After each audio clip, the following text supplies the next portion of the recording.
Tobias White, and I'm doing A Cry for Freedom, the life and legacy of Steve Biko.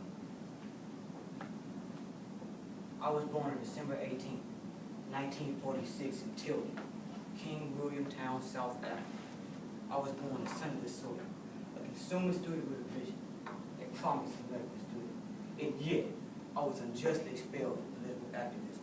However, I refused to let it define or stop me from becoming a doctor of the evil of apartheid, set out to cure the sickest patient of all, the South African society. As I gaze into the eyes of my wife and 3 children, I know I have to keep pressing forward. For I've dedicated my life to see equality for blacks, but at the same time, denying the needs of my family. Please understand that I do this, not out of selfishness or arrogance, but to preserve a South Africa worth living in for both blacks and whites. Now listen carefully. Blacks are not unaware of the hardship they're enduring, or what the government is doing to them.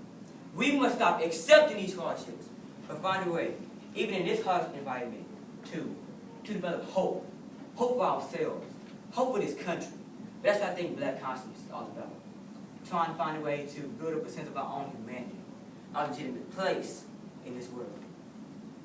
Now, when I was a student looking for jobs, I was allowed to have. Listen to those very defining and limited words. Allowed to have. It's not that hard to believe there's something inferior about being black. And that's what I started thinking. Maybe this idea of black inferiority is an even bigger problem than what the Africans are doing to us. For first, a black man must believe he has as much capacity to be a leader, a doctor, as a white man. Now, it's a miracle a child survives it all.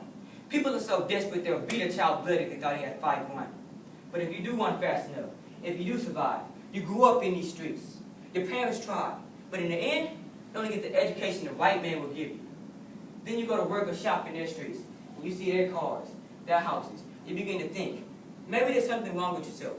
Conditions have you believe that it's your blackness. Because no matter how smart or dumb a white child is, he is born to that. And no matter how smart or dumb a black child is, he's born to this. A system of inferiority and injustice in this area of apartheid. A death trap of your soul, of your heart. And the reality is, you ultimately die in it. Now all I want for us, my children, black South Africans, is to be treated the way you expect to be treated. Come on, what are you so afraid of? Give us a chance to live in a system of equality and fairness. Once you try, you see there's nothing to be afraid of. We're just as weak and human as you are. This system of inequality is what is truly fearful. To suppress a man, to make him feel lesser because he's a shade darker and bondage than you. Now when you suppress a person, it responds in one of two ways. It accepts it or it rejects it. That acceptance becomes weak compliance. That rejection becomes civil or civil disobedience. Now,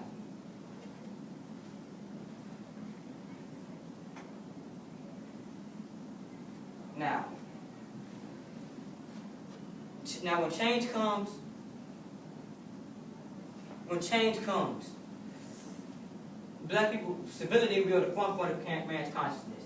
Delay too long, and the uprising that occurs will be detrimental to everyone. Now, as long as I have life and can stand, I believe we can change South Africa. What we've got to decide is what is the best way to do that. And as angry as we have the right to be, we must remember that we're in the type of struggle to delete the idea that one kind of man is superior to another kind of man. And we must stop asking the white man to give us something. We must fill the black community with our own black pride. Teach our black children black history. Tell them about our black heroes. Tell them about our black culture. So when they face the white man, they won't face him believing they are inferior. Then we'll stand up to the white man in any way he chooses. Conflict if he likes, with an open hand to say, we can change South Africa. We can make one worth living in. We can make South Africa as beautiful as this land is. As beautiful as we are. Now one might say, Biko, but your own words demand direct confrontation. Yes, that's right. Don't you confront injustice head on? However, confrontation does not demand violence. Now am I a hero? Universal symbol of resistance against oppression? Not. Am I a visionary with a sole belief in our humanity? Yes.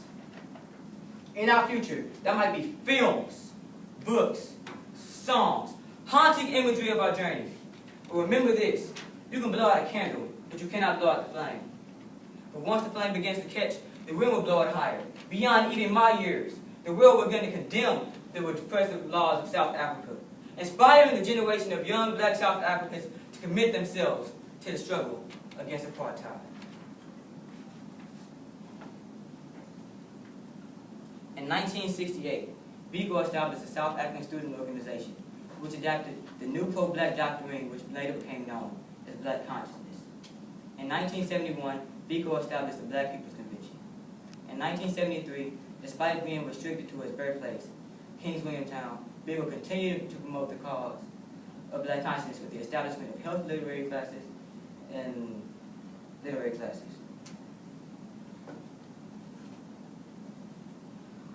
My policies were not accepted by many.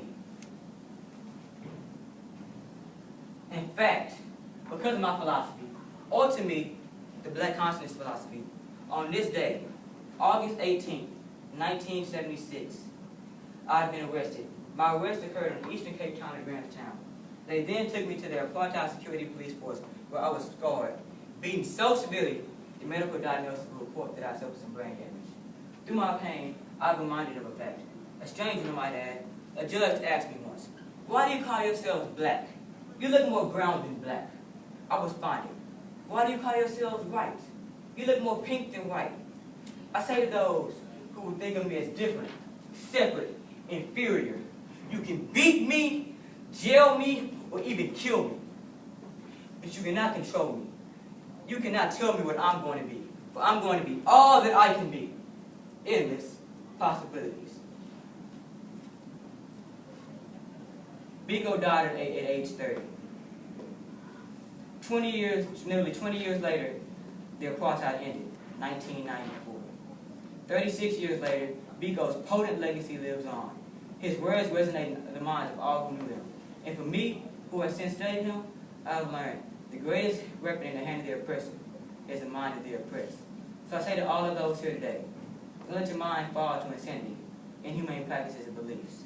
And remember this, it is better to die for the cause that will live than to live for a cause that will die. Just make sure that that cause is good, is pure, is love for all mankind.